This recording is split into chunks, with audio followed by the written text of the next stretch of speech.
Wise news, খবরের সত্যাসত্য 24 ঘন্টা।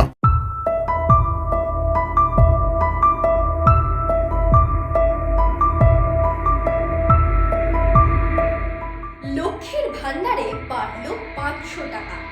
বাজেট বক্তৃতায় খুশির খবর দিলেন অর্থমন্ত্রী।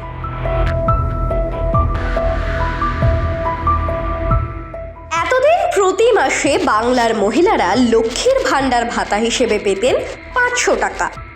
বাংলার সরকার ভোটের আগেই মাস্টার স্ট্রোক দিল এখানেই, হাতিয়ার করলো এই জনপ্রিয় ভাতাকে। বরাদ্দ বাড়ানো হয়েছে এই জনপ্রিয় প্রকল্পের।